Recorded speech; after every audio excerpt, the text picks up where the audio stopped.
రక్తముతో రూపొందిన రక్షణ మార్గం, ఇది మన అంశము.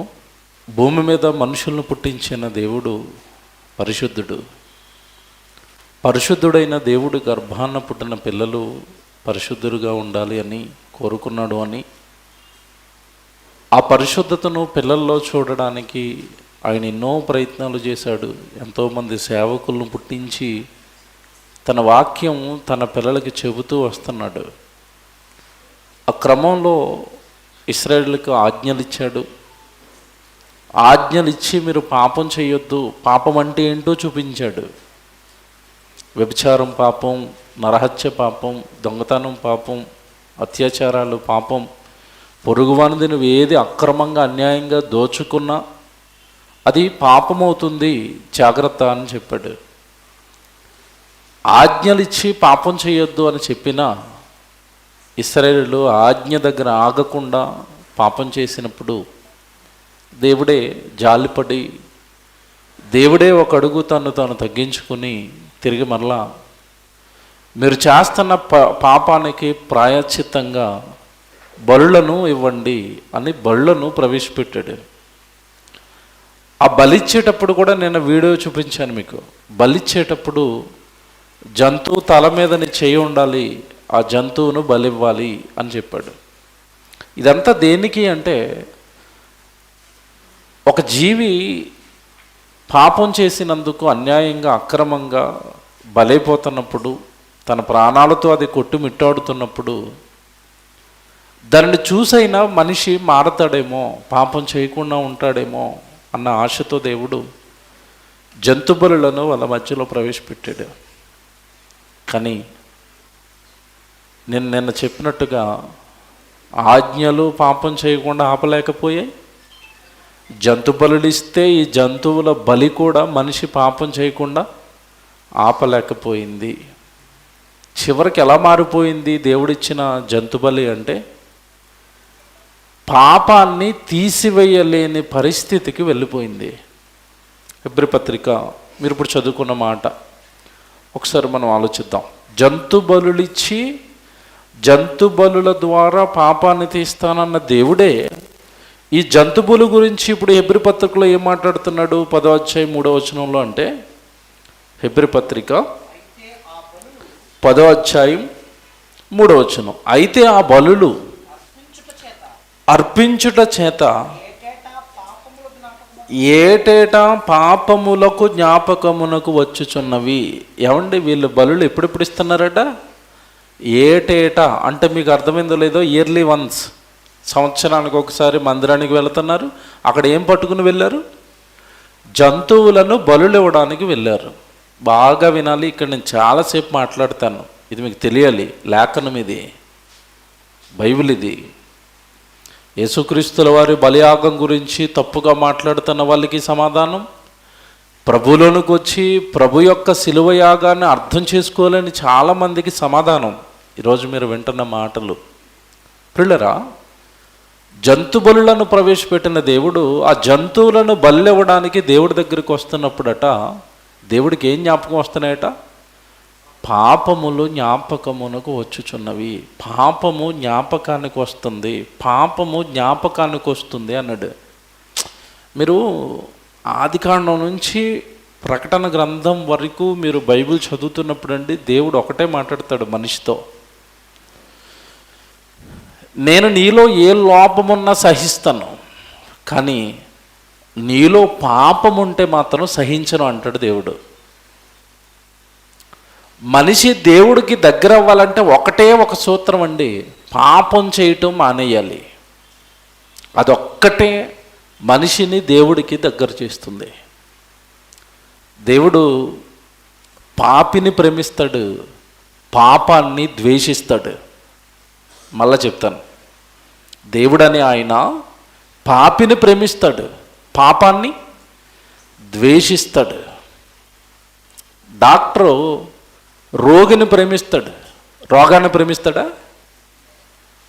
మీకు అర్థమవుతుంది. డాక్టర్ అని ఆయన రోగిని ప్రేమిస్తాడు, రోగాన్ని ఎలా తగ్గించాలి, దాన్ని ఎలా చంపేయాలని చూస్తాడు. మంచి డాక్టర్ అయితే అంతే కదండి. దేవుడని ఆయన నువ్వు పాపం చేసావు కనుక నిన్ను ప్రేమిస్తాడు, పాపాన్ని మాత్రం ద్వేషిస్తాడు. పాపాన్ని ద్వేషించే దేవుడు నువ్వు పాపాన్ని విడిచిపెట్టడం లేదనుకోండి, నిన్నేం చేస్తాడు? అప్పుడు ద్వేషిస్తాడు. చాలామందికి చిన్నది కూడా తెలీదు. ఇప్పుడు అక్కడ ఏం జరుగుతుంది హెబ్రీ పత్రికలో అంటే, మీరు నాకు బలులు ఇవ్వడానికి నా దగ్గరకు వచ్చిన ప్రతిసారి నాకేం జ్ఞాపకానికి వస్తున్నాయి అంటున్నాడు? పాపములు జ్ఞాపకమునకు వచ్చుచున్నవి అన్నాడా? తర్వాత మాట జాగ్రత్త చదవాలి. అక్కడ మీరు బైబిల్ చూడాలి జాగ్రత్తగా. అది హెబ్రీ పత్రిక 10వ అధ్యాయం 3వ వచనం తర్వాత మాట, ఎలయనగా అన్నాడు చూడండి. ఎలయనగా ఎడ్ల యొక్కయు మేకల యొక్కయు రక్తము పాపములను తీసివేయుట అసాధ్యము.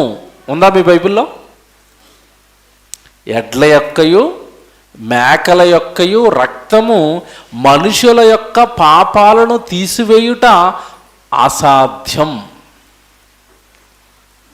మీకు ఇప్పటికీ గుర్తుందో లేదో, చాలా చోట్ల గ్రామాల్లో మేకల్ని కోళ్ళని బలివేస్తూ ఉంటారు ఇప్పటికీ.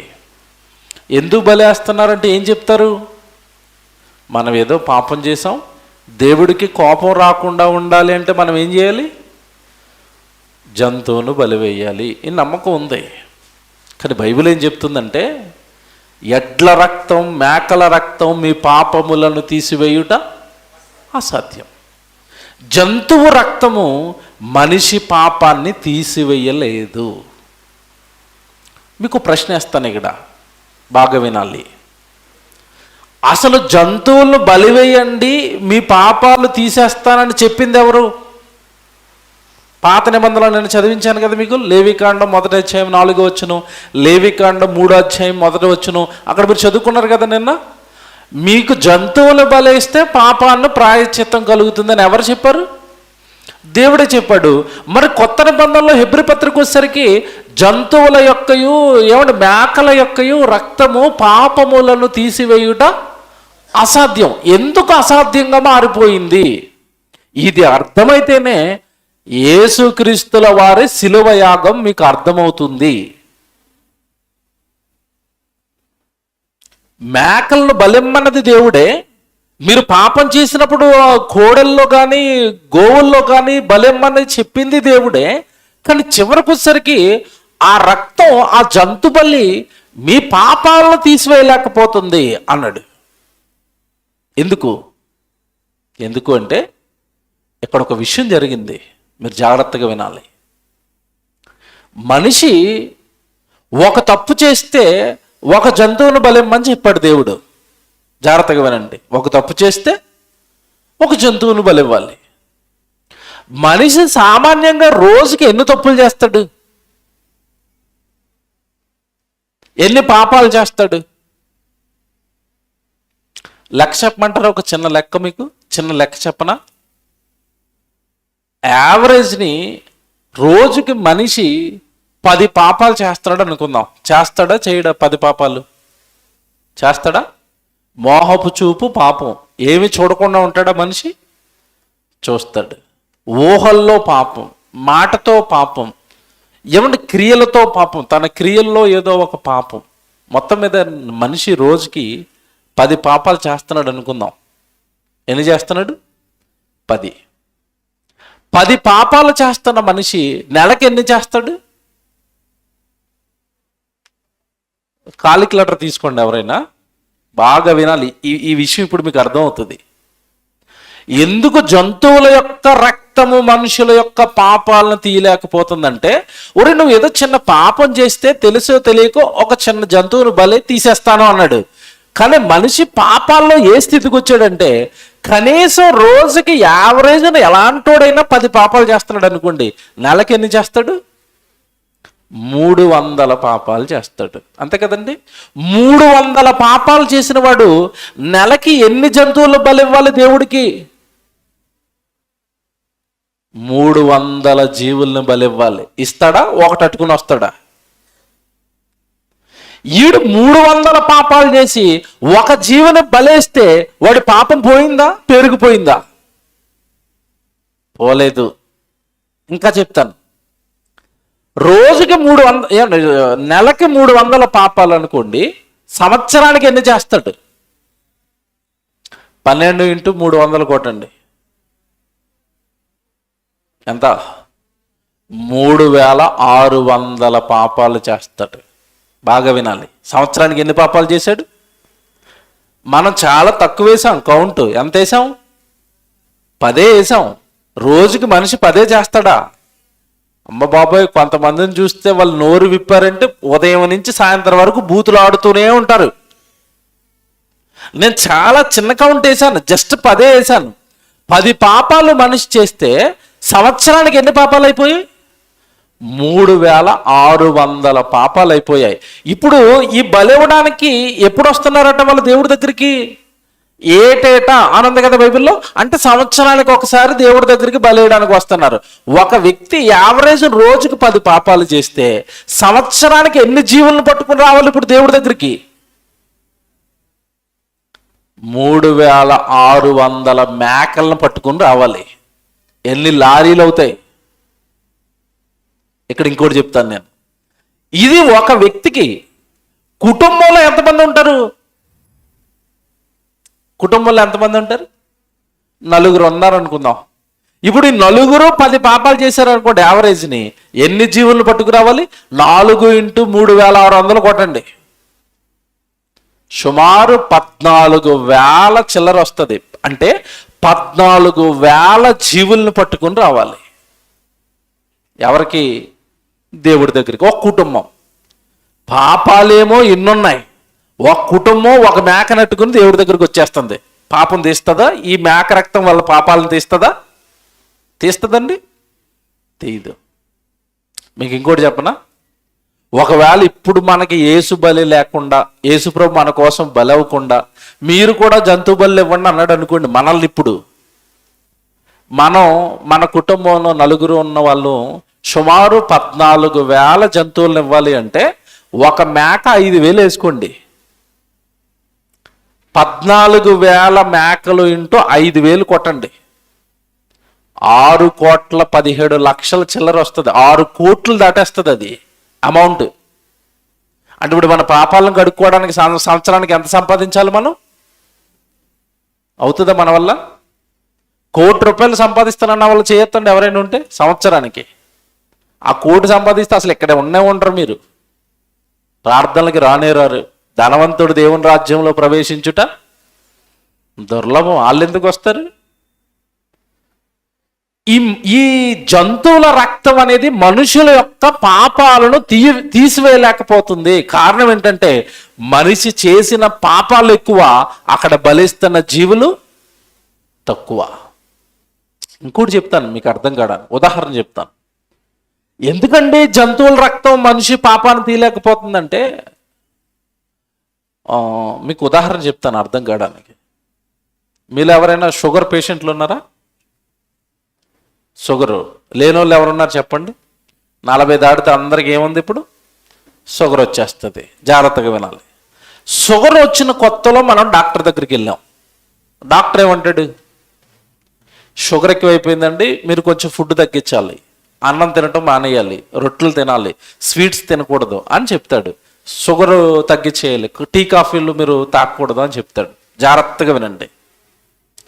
ఇవన్నీ చెప్పిన తర్వాత ఇదిగో షుగర్ చాలా ప్రమాదం, నేను చెప్పినవి కనుక మీరు పాటించలేదంటే ఇప్పుడు సామాన్యంగా ఉన్న ఈ షుగరే మీ ప్రాణాలు తీసేస్తుంది అని చెప్తాడు. అప్పుడు ఈ షుగర్ వచ్చిన వ్యక్తికి ఏమొస్తుంది? లోపల ఏమొస్తుంది చెప్పండి? భయం వేస్తుంది. ఈ భయపడుతున్న టైంలో డాక్టర్ ధైర్యాన్ని ఇచ్చే ఒక మాట చెప్తాడు. ఏ మాట చెప్తాడు? ఏం కదండి, మీరు డైట్ ఫాలో అవుతూ ఈ ట్యాబ్లెట్ వేసుకోండి తగ్గిపోతుంది అంటాడు. బాగా వినాలి. ట్యాబ్లెట్ రాయగానే యువతలో ఉన్న పేషెంట్కి ఏమొస్తుంది? అమ్మ, షుగర్ ఎక్కువైపోతే తగ్గించుకోవడానికి ఏముంది? ట్యాబ్లెట్. ఆ మాటలు మనసులో ఉండి బయటకు వచ్చి 4 రోజులు తినకుండా ఉంటాడు. ఏవి? ఈ స్వీట్లు, షుగరు 4 రోజులు తినకుండా ఉంటాడు. 5వ రోజు నుంచి మళ్ళీ మామూలే. ఎందుకు? ధైర్యం ఏంటంతకి? ఏముంది? టాబ్లెట్ ఉంది. ఎక్కువైపోతే 2 టాబ్లెట్లు వేస్తాను, తగ్గిపోద్ది. మీకు మాట్లాడుతాను. ట్యాబ్లెట్ ఉందన్న ధైర్యంతో డైట్ ఎప్పుడైతే కంట్రోల్ చేయలేదో షుగర్ లెవెల్ పెరిగిపోద్ది. షుగర్ లెవెల్ పెరిగిపోవటం అంటే అర్థం ఏంటంటే ముందిచ్చిన ట్యాబ్లెట్ షుగర్ని ఏం చేయలేకపోతుంది, కంట్రోల్ చేయలేకపోతుంది. అప్పుడు మళ్ళా డాక్టర్ దగ్గరికి వెళ్తాడు. డాక్టర్ శుభ్రంగా తిడతాడు, నీకు ఎంత బాగా చెప్పాను చచ్చిపోతావని, షుగర్ తినొద్దని, నువ్వు ఇప్పుడు ఎంత ప్రమాదకరమైన స్థితికి వస్తావో తెలుసా, ముందు వెళ్ళినప్పుడు 300 ఉంటుంది, తర్వాత వెళ్ళేసరికి 500 ఉంటుంది. అదే కదా ఇప్పుడు కౌంటు. 500 ఉంది షుగర్ అంటే అమ్మో హెవీ, చాలా ఎక్కువైపోయిందండి షుగర్ అంటాడు. అప్పుడు డాక్టర్ బాగా తిట్టి అప్పుడు ఇంకో మాట చెప్తాడు, ఇక నీకు ట్యాబ్లెట్ పనిచేయదు. మరేం డాక్టర్ గారు మార్గం ఏమీ లేదా అంటే ఉంది. ఏంటి మార్గం? ఇన్సులిన్ ఇంజెక్షన్ ఇస్తాడు. అన్నం తినే ముందు పొట్టకు పొడుచుకోవాలా, టిఫిన్ చేసే ముందు పొట్టకు పొడుచుకోవాలి, పొట్టకు పొడుచుకునే టిఫిన్ చేయాలా, పొట్టకు పొడుచుకొని అన్నం తినాలా, పొట్టకు పొడుచుకుని నైట్ డిన్నర్ చేయాలా. నేను మాట్లాడుతాను ఇక్కడ, ముందు ట్యాబ్లెట్ పనిచేసిందా? పనిచేసింది. తర్వాత ఎందుకు పని చేయటం లేదని అడుగుతున్నాను. ఎందుకు పని చేయట్లేదు? షుగరు ఎక్కువైపోయింది, ట్యాబ్లెట్ తక్కువైపోయింది. ఇప్పుడు ముందిచ్చిన జంతుబలు ఎందుకు పనిచేయట్లేదు వీళ్ళకి? ఎందుకు పనిచేయటం లేదు? పాపాలనేవి ఎక్కువైపోయాయి, ఎక్కువ పాపాలు చేశారు. ఈ పాపాలు చూసి అసహించుకున్న దేవుడండి. రాత్రి మీరు చదివారు, గుర్తుందా? యెషయా గ్రంథం 1వ అధ్యాయం 11వ వచనంలో, మిమ్మల్ని బలులు పట్టుకుని రమ్మన్నది ఎవడు, నా ఆవరణములు తొక్కుటకు మిమ్మల్ని రమ్మన్నవాడు ఎవడు, మీ బలులు నాకొద్దు, కోడెల రక్తమందైనను మేకల రక్తమందైనను నాకు ఇష్టం లేదు, అవి నాకు అసహ్యం. దేవుడు మాట్లాడు, ఒకసారి చూస్తారా? యెషయా గ్రంథం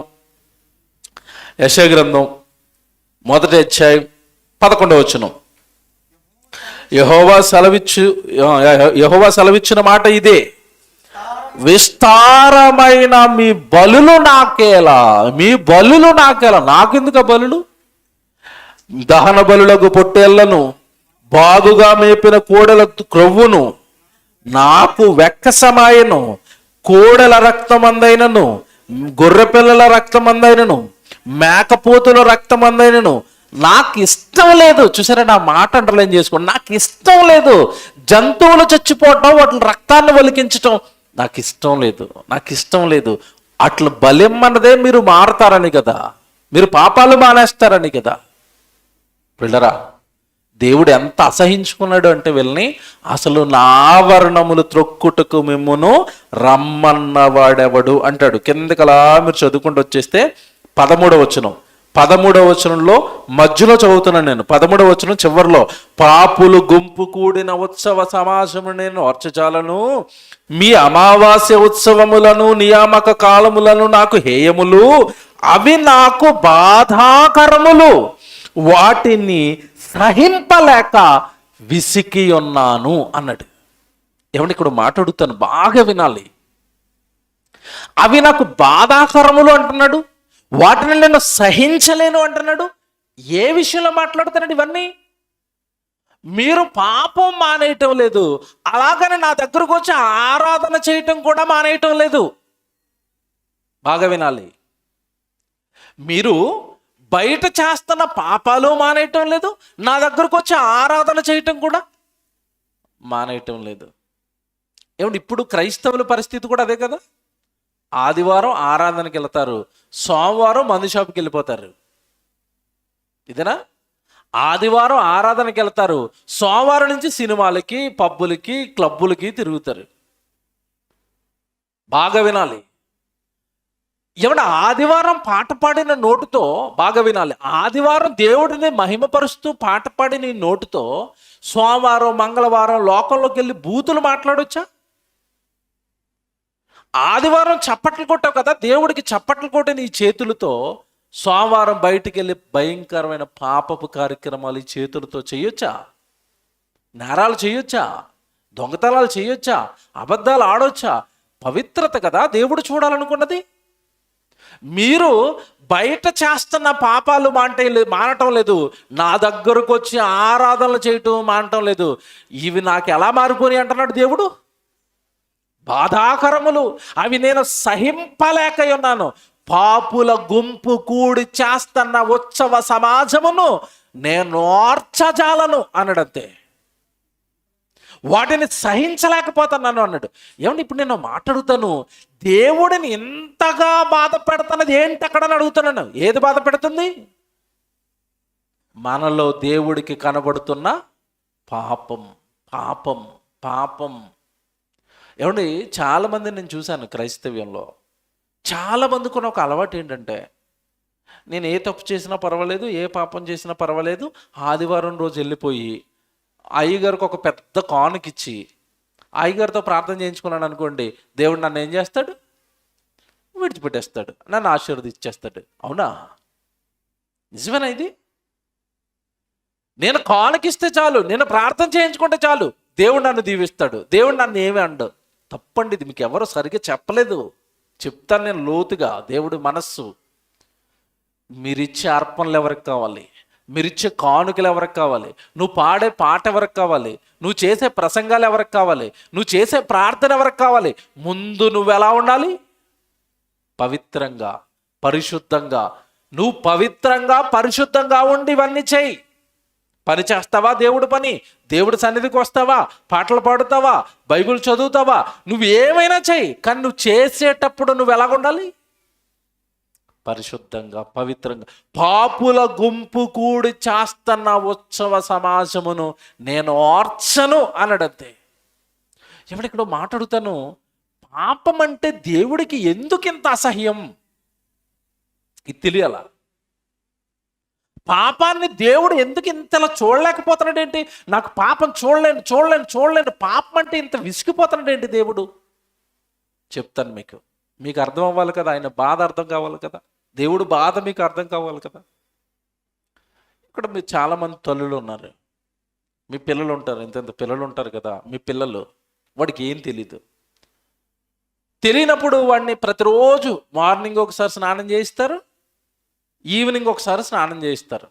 స్నానం చేయించేటప్పుడు వాడిని ఎలా రెడీ చేస్తారు చెప్పండి? స్నానం అయిపోయిన తర్వాత ఎలా రెడీ చేస్తారు వాళ్ళు పిల్లల్ని? శుభ్రంగా స్నానం చేయించి, పౌడర్ రాసి, నెత్తికి కొబ్బరి నూనె రాసి, మంచి బట్టలు వాడికి వేసి, చూడగానే ఎలా ఉంటాడు?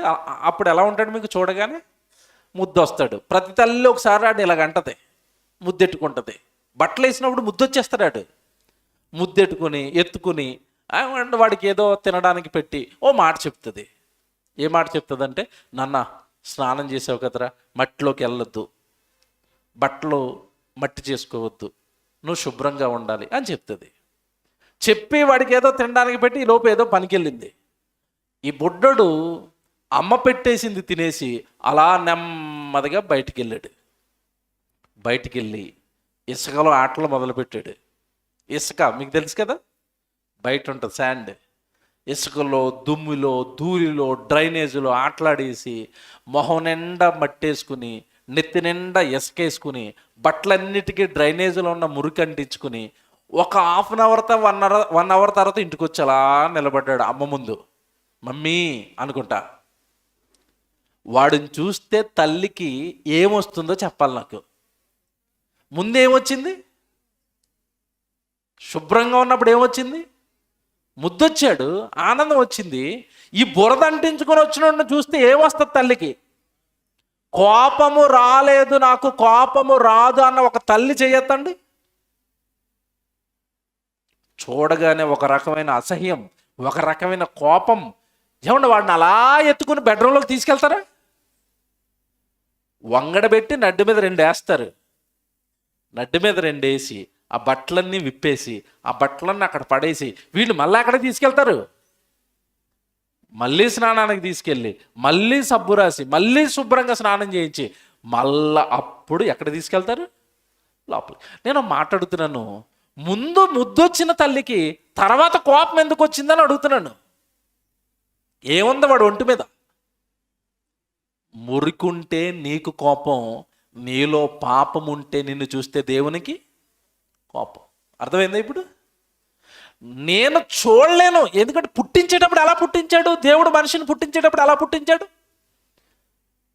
దేవుడు నరులను యథార్థవంతులుగా పుట్టించెను పరిశుద్ధుడుగా, పవిత్రుడుగా, నేరము లేనివాడుగా. పుట్టిన బిడ్డలో ఏమైనా పాపాలు ఉంటాయండి? పసిబిడ్డ ఎలా ఉంటాడు? ఎంత ముద్దుగా ఉంటాడు, వాడి నవ్వులు ఎంత బాగుంటాయి, వాడి కళ్ళు ఎంత బాగుంటాయి, వాడి రూపం ఎంత బాగుంటుంది. బిడ్డ పవిత్రమైన జన్మం నేను ఇస్తే నువ్వు ఆ లోకానికి వెళ్ళి పాపాన్ని అంటించుకున్నావు. నీ మీద పాపం ఉంటే నేను చూడలేను. ఆ మాటలు చూసారా? నేను విసిగి ఉన్నాను, నేను ఎందుకండి దేవుడికి బాధ? నా పిల్లలు పాపంలో ఉన్నారు, నా పిల్లల ఒంటి మీద పాపం ఉంది, నా పిల్లల మీద పాపం ఉంది. పాపాన్ని చూడలేడా దేవుడు అంటే? చూడలేడు. పాపాన్ని మాన్పించడానికి ఏమిచ్చాడు? జంతు బలులు ఇచ్చాడు. జంతు బలి మనిషి పాపాన్ని ఆపిందా? ఆపలేదు. ఇప్పుడు ఏంటి పరిస్థితి? చివరికి ఒకసారి తన పిల్లల్ని చూస్తుంటే వాళ్ళ వైపు కూడా దేవుడు చూడలేకపోతున్నాడు. యెషయా గ్రంథం 59వ అధ్యాయానికి రండి, మొదటి వచనం చదువుదాం. యెషయా గ్రంథం 59వ అధ్యాయం మొదటి వచనం.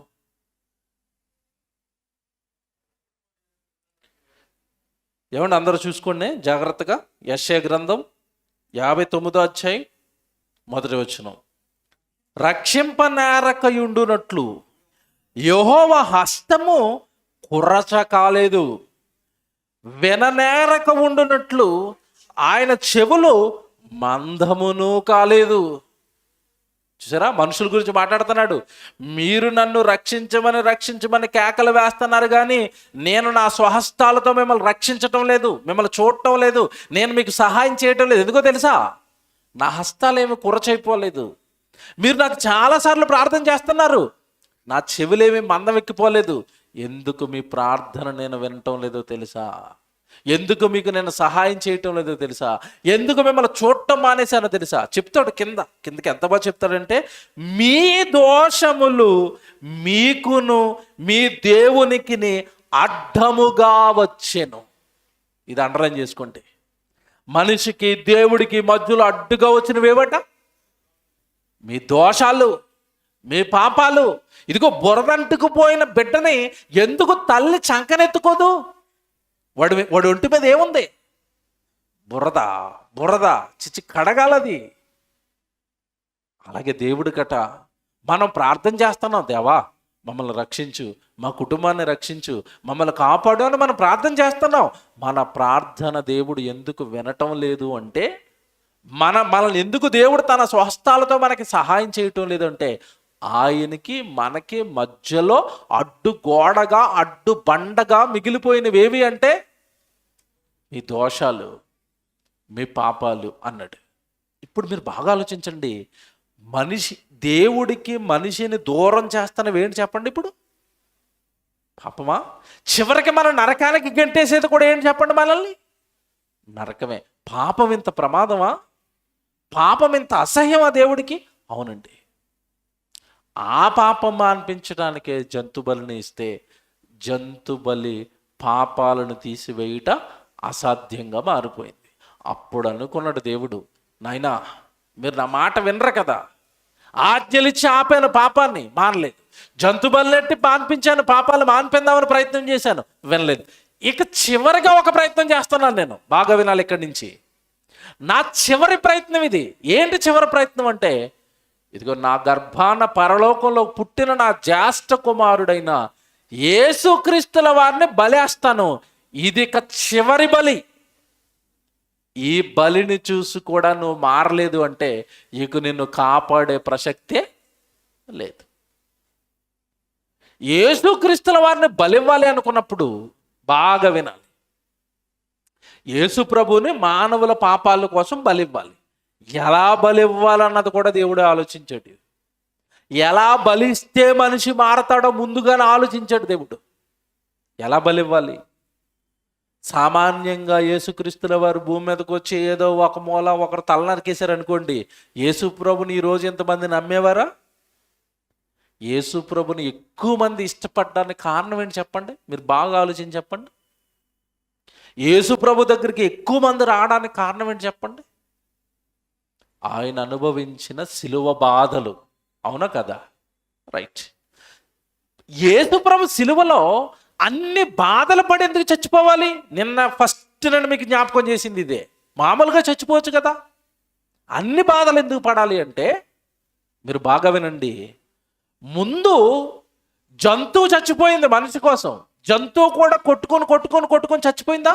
చచ్చిపోయింది. దానిని చూసి మారాడా? మారలేదా? మారలేదు.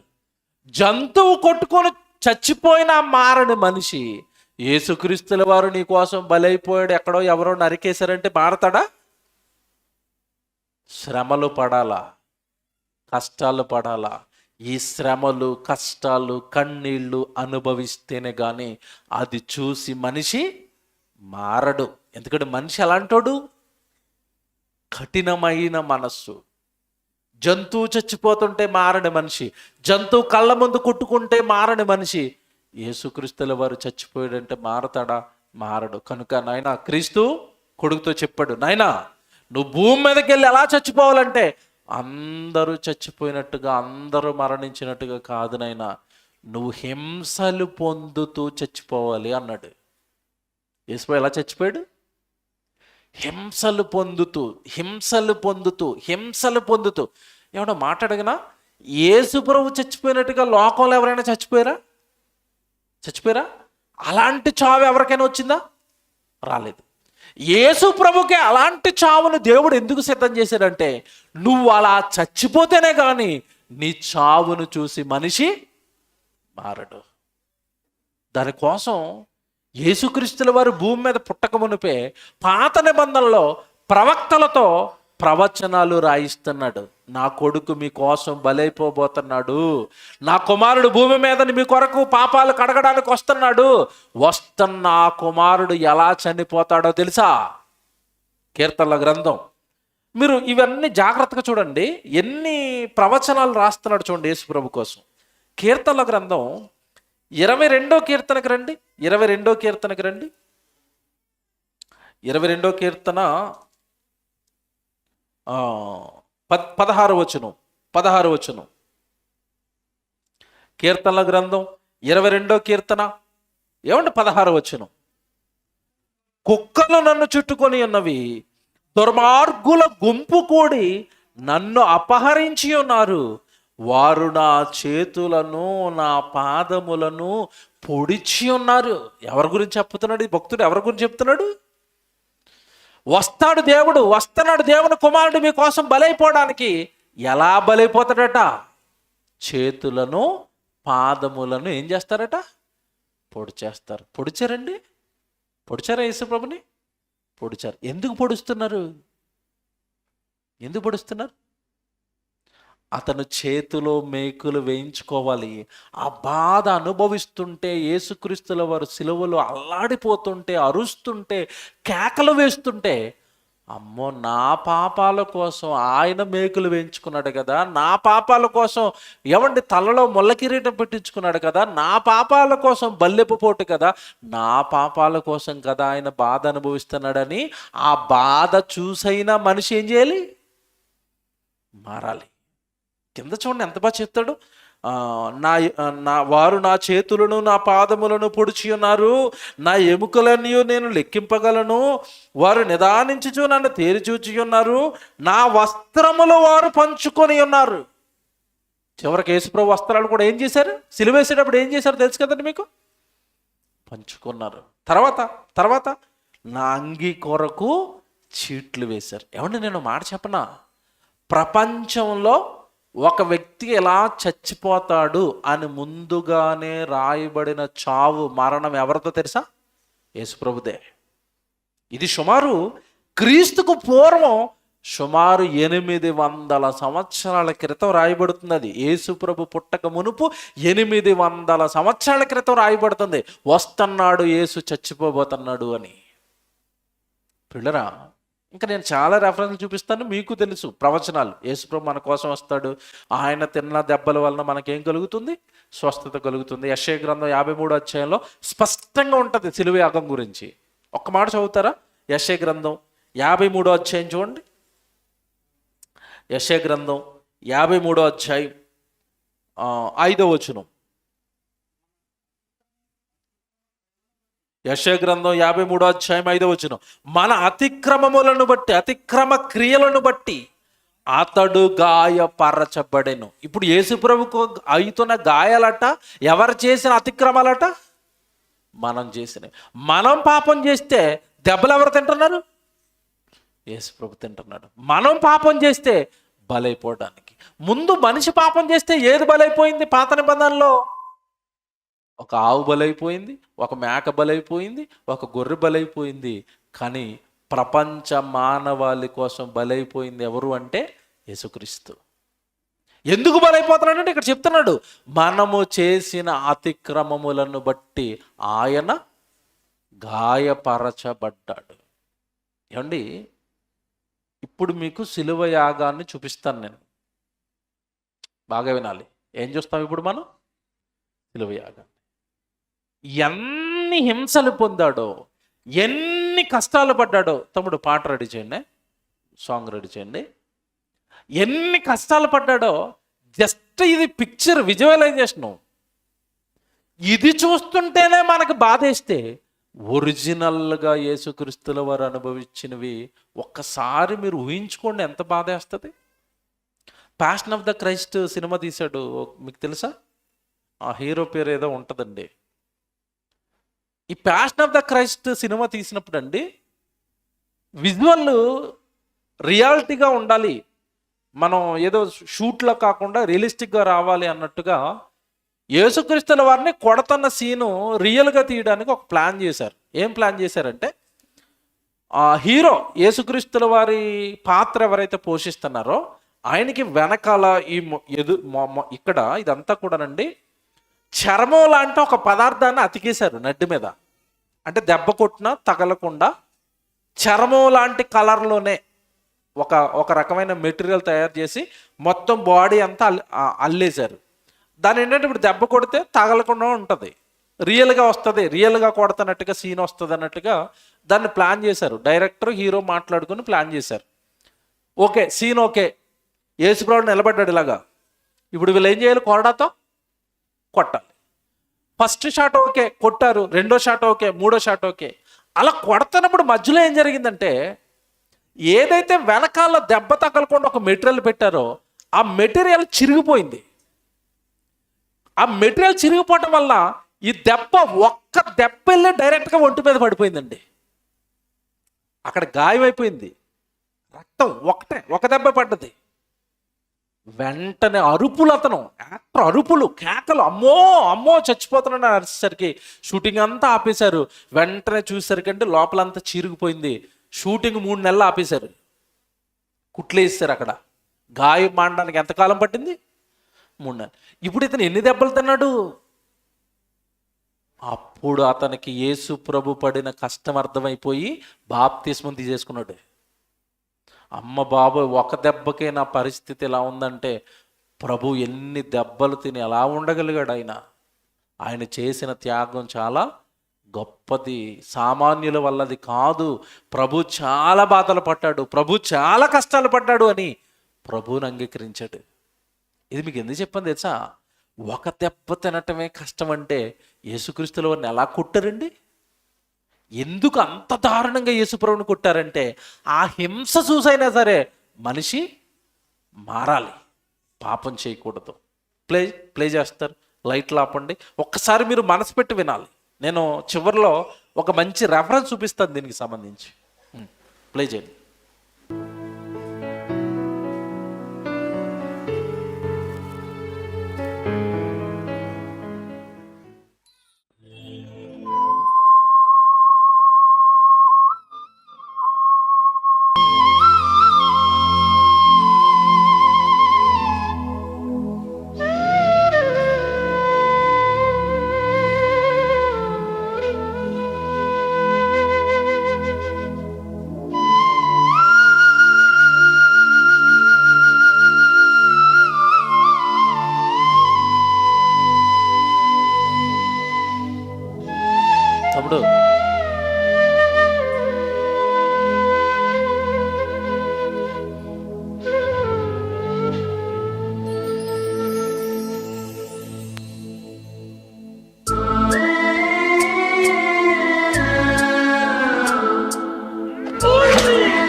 త్యాగము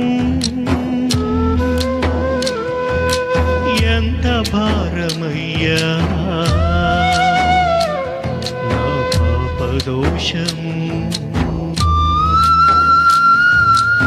ఎంత ఘోరమయ్యా నీ సిలువ త్యాగము ఎంత భారమయ్యా నా పాపదోషము అణువణువున రక్తసిక్తమై మాంసపు ముద్దగా మారితివా అణువణువున రక్తసిక్తమై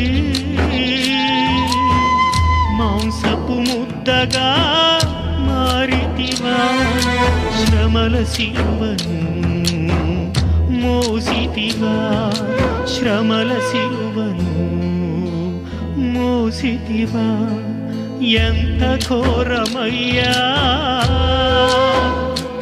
నీ సిలువ త్యాగము ఎంత భారమయ్యా నా పాపదోషము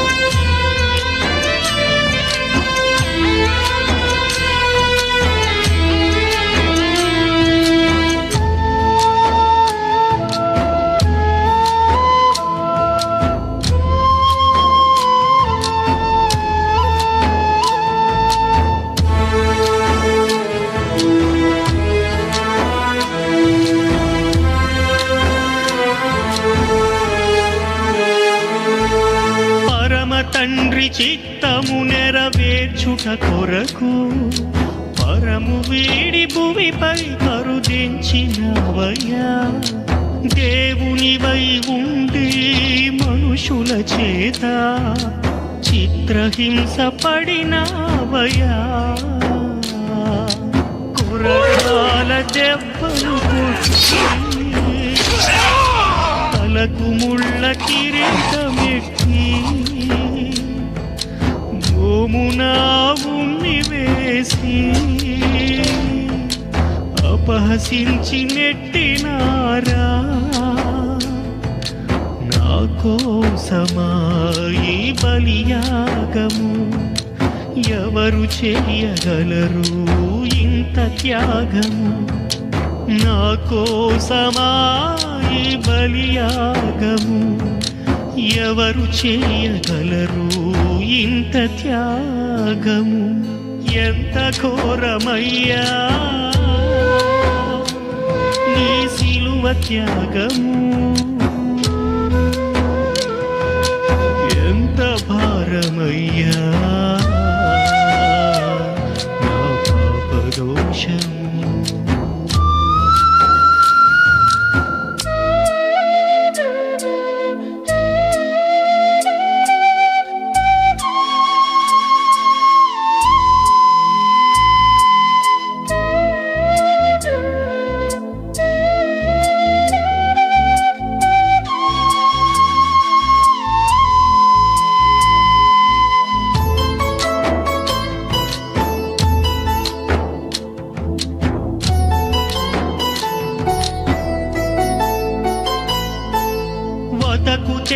బడిన గొర్రె పిల్లవోలే నిన్ను నీవే అర్పించుకుంటివే భారమైన ఆ సిలువను కలువరి వరకు నీ భుజమున పెట్టుకొని మోసితివే కాళ్ళ చేతులలో మేకులు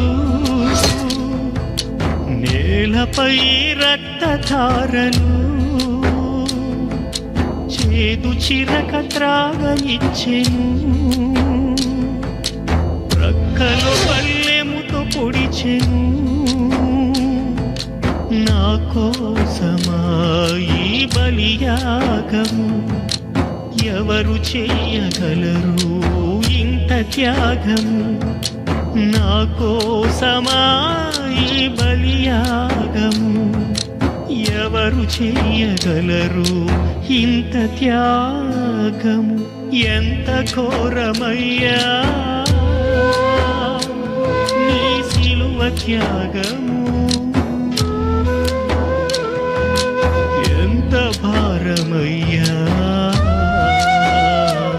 నా పాపదోషము.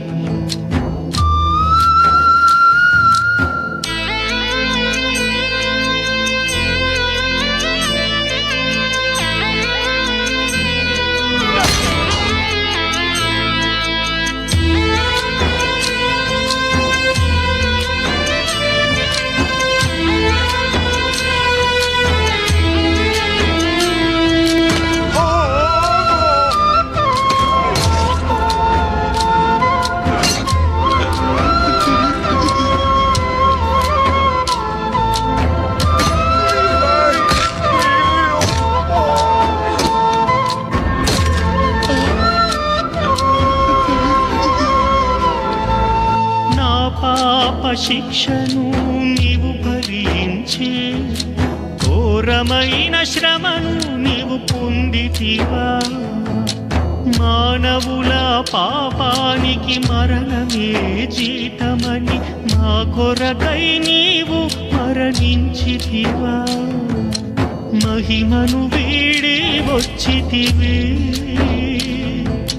నిత్య మహిమ మాకిచ్చితివి.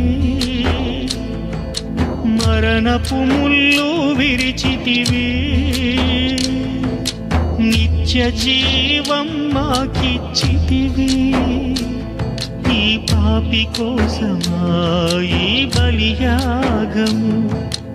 ఎవరు చేయగలరు ఇంత త్యాగము? ఈ పాపి కోసమా ఈ బలియాగము? ఎవరు చేయగలరు ఇంత త్యాగము?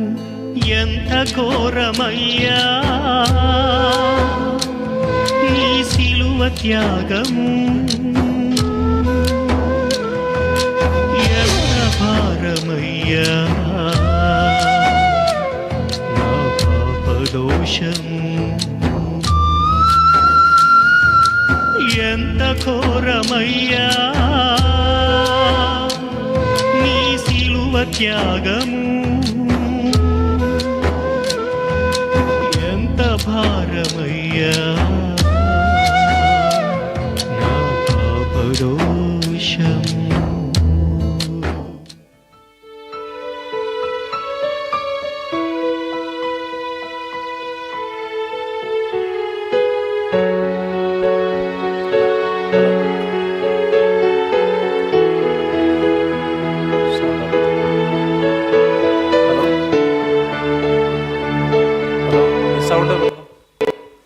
హలో,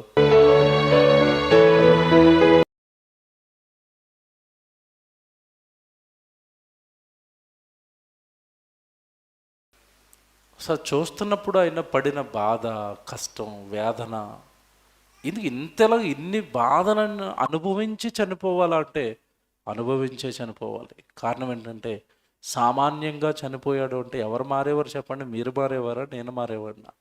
అంటే మనిషి మనసు కఠినమైపోయింది కనుక నీ శిలువ యాగాన్ని చూసైనా సరే అతను ఏం మానేయాలి? పాపాన్ని మాన్పించాలి. ఇంతలా చనిపోయాడని చెప్పిన తర్వాత కూడా ఇక పాపం చేస్తున్నాడు, మారలేదు అంటే వాడు మనిషి అంటారా మీరు చెప్పండి? కనుక శిలువ యాగం వెనుక ఎందుకంటే ఇన్ని కష్టాలు, ఇన్ని మేకులు వేయించుకోవటం, మొలలు కిరీటం పెట్టించుకోవటం అంటే ఒకప్పుడు జంతువును బలివేసిన మారని మనిషి సామాన్యంగా చనిపోతే మారడు కనుక శిలువ యాగము ద్వారా సమస్త మానవాళికి ఏం తీసుకుని వచ్చాడు? ఆయన రక్షణ తీసుకొని వచ్చాడు. ఒక మంచి మాట బైబిల్లో మీకు చూపిస్తాను. ఆయన బ్రతికుండగా ప్రభువు మాట్లాడిన మాట మత్తయి సువార్త 16వ అధ్యాయం చూడండి ఒకసారి. మత్తయి సువార్త 16వ అధ్యాయం. మత్తయి సువార్త 16వ అధ్యాయం 21వ వచనం చదువుదాం. 21వ వచనం జాగ్రత్త చదువుదామే. అప్పటి నుండి తాను యెరూషలేమునకు వెళ్ళి పెద్దల చేతను ప్రధాన యాజకుల చేతను శాస్త్రుల చేతను, అక్కడ చూడండి ఆయన బ్రతకుండగానే చెప్పేస్తున్నాడు ఏం పొందుతాడట, అనేక హింసలు పొంది. మనం చదువుతున్నప్పుడు మామూలుగా ఉంటుందండి, ఆ హింసలు ఇవే. ఇప్పుడు మీరు చూశారు కదా, ఇవి బ్రతికొండగానే ఒక మనిషికి వస్తాయి అన్నప్పుడు ఏమన్నా ఆ దరిదాపుల్లోకైనా మనిషి వెళ్తాడా? మీరు ఆలోచించండి. నేను యెరూషలేముకి వెళ్ళిన తర్వాత ఇదిగో ఇంతటి భయంకరమైన చావు నా కోసం సిద్ధం చేయబడింది ఆయన చెప్పేసిన తర్వాత ఏమంటే ఒక్కసారి ఊహించుకోండి, అలా చంపేస్తారు అన్నప్పుడు అండి ఏ వ్యక్తి అయినా వెళ్ళే ధైర్యం చేస్తాడు అక్కడికి? కానీ వెళ్ళాడా వెళ్ళలేదా? వెళ్ళాడు. చనిపోయాడా చనిపోలేదా? చనిపోయాడు. ఎవరి కోసం చెప్పండి? మన కోసం అండి, నా కోసం అండి. నేనుగా ఓన్గా ఫీల్ అవుతాను. నా కోసం యేసుప్రభు చచ్చిపోయాడు, నా కోసమే బాధలు అనుభవించాడు, నా కోసమే ముళ్ళ కిరీటం, నా కోసమే ఆ బల్లిపు పోటు, నా కోసమే ఆ రక్తం, నా కోసమే అరుపులు, నా కోసమే ఆ కేకలు, నా కోసమే మహానుభావుడు సిలువలో నలిగిపోయాడు. ఏమండి మీరు ఆ పాట మీరు కరెక్ట్గా గమనించారో లేదో, ఒళ్ళంతా రక్తం కారిపోతుంటే ఆ రక్తం కారిపోతున్న శరీరం మీద కాడి మ్రాను మోపుతున్నారు. మీరు చూసారో లేదో, అది చాలా బరువు ఉంటుందండి. పచ్చి మ్రాను, అది పచ్చి మాను. ఒక వ్యక్తిని సిలువేయడానికి ఆ సిలువను తీసుకెళ్ళి మ్రానుతో చేసి రక్తం ఓడుతున్న శరీరం మీద పెట్టి మొయ్యమంటున్నారు. అది అసలు అడుగు పడుతుందండి. అంత రక్తం కారిపోతున్నప్పుడు బరువు మోయడానికి అడుగు పడుతుందా? అసలు అవి మీరు ఒక్కొక్కటి తీవ్రంగా ఆలోచిస్తేనండి భయం వేస్తుంది. ఎలా మోసాడు సిలువ? అదేమైనా మనలాంటి రహదారులు కాదు. ఆయన మోయించింది ఎక్కడికి వరకు తెలుసా? గోల్కోత కొండెక్కించారండి. ఆ రక్తంతో ఉన్న శరీరంతో వెనకాల మ్రానును పెట్టుకుని. ఎందుకు అనుభవించాడు అన్ని సిలువ కష్టాలు అంటే ఎవరికి తెలీదు. ఆయన అంత అలాగా సిలువ యాగాన్ని అనుభవించి చచ్చిపోతేనే తప్ప మనిషి మారడు. మీకు మాట్లాడగనా, అపోస్తులలో ఒకరైన యాకోబును చంపేశారు. ఎలా చంపారు తెలుసా మీకు ఎవరికైనా? యాకోబును చంపేశారు. ఎలా చంపారు? అపోస్తుల కార్యాలు 12వ అధ్యాయంలో చచ్చిపోతాడు. ఎలా చంపారు తెలుసా?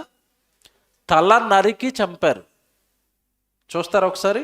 అపోస్తుల కార్యాలు 12వ అధ్యాయం 1వ వచనం చదవండి. అపోస్తుల కార్యాలు 12వ అధ్యాయం 1వ వచనం. దాదాపు అదే కాలమందు రాజైన హేరోదు సంఘము వారిలో కొందరిని బాధ పెట్టుటకు బలాత్కారముగా పట్టుకుని యోహాను సహోదరుడైన యాకోబును ఖడ్గముతో చంపించెను. ఈయన కూడా చచ్చిపోయాడు. ఏమన్నా యాకోబు గారు కూడా చచ్చిపోయాడు. ఎలా చచ్చిపోయాడు? ఖడ్గముతో చంపించాను అనగా కత్తితో ఒకసారి నరికారు, చచ్చిపోయాడు. ఇప్పుడు ఈయన చావును చూసి ఎవరినైనా మారమంటే మారుతారండి? మారతారా? మారే అంత మంచోళ్ళా? ఏమన్నా మీకు అర్థమవుతుందా?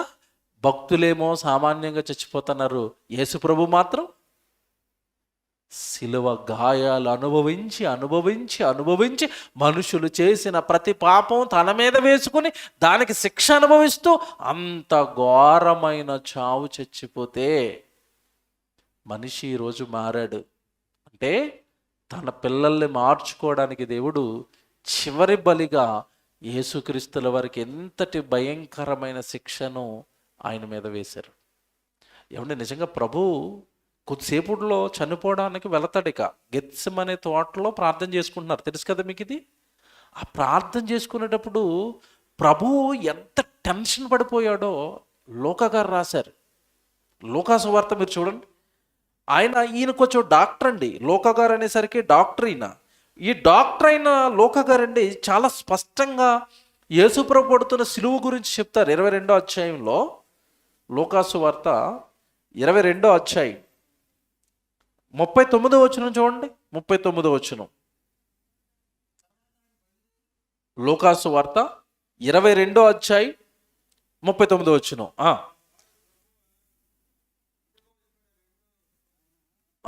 22వ అధ్యాయం 39 చదువుతున్నారా? తరువాత ఆయన బయలుదేరి తన వాడుక చొప్పున ఒలివ కొండకు వెళ్ళగా శిష్యులు ఆయన వెంట వెళ్ళిరి. ఆ చోటు చేరి ఆయన వారితో, మీరు శోధనలో ప్రవేశించకుండానట్లు ప్రార్థన చేయుడని చెప్పి వారి యొద్ద నుండి రాతివేత దూరము వెళ్ళి మోకాళ్ళుని, ఇక్కడ జాగ్రత్తగా వినండి, మోకాళ్ళుని 42వ వచనం, తండ్రి ఈ గిన్నె నా యొద్ద నుండి తొలగించుటకు నీ చిత్తమైతే తొలగించు. ఏ గిన్నె? శ్రమల పాత్ర, శ్రమల గిన్నె. దానికోసం మోకాళ్ళు వేసి ఏమని ప్రార్థన చేస్తున్నాడు? ఒక్కసారి జ్ఞాపకం చేసుకున్నాడు. ముళ్ళ కిరీటం, మేకులు వేయటం, బల్లెపు పోటు, రక్తం చిందేయటం, కొరడా దెబ్బలు, సిలువ యాగము, ఏమంటే సిలువకి అలా వేలాడదీయటం, ఇదంతా జ్ఞాపకం చేసుకుని నిజంగా చెప్పాలంటే ప్రభుకి ఒక్కసారి ఇంకో మార్గం ఏమైనా ఉందా తండ్రి రక్షించడానికి ప్రజలు నన్ను అడుగుతున్నాడు. నేను ఇలాగే చచ్చిపోవాలా? చాలామంది అంటారు యేసు ప్రభు చావు నుండి తప్పించుకోవడానికి ట్రై చేశారని అంటున్నారు. నో, అక్కడ ఏమన్నాడు ఆయన? బాగా చదువుతారా? ఈ గిన్నె నీ చిత్తమైతే నా యొద్ద నుండి తొలగించు. ఈ గిన్నె తొలగించు అన్నాడా? గిన్నె తొలగించు అంటున్నాడా? మీకు అర్థమైంది? అది ఈ గిన్నె అంటే అర్థం ఏంటి? ఇగో ఇలాగ ఇన్ని శ్రమలు పడుతూ వెళుతూనే రక్షణ వస్తుందా? నేను ఇన్ని శ్రమలు పడితేనే మనుషులు మారుతారా?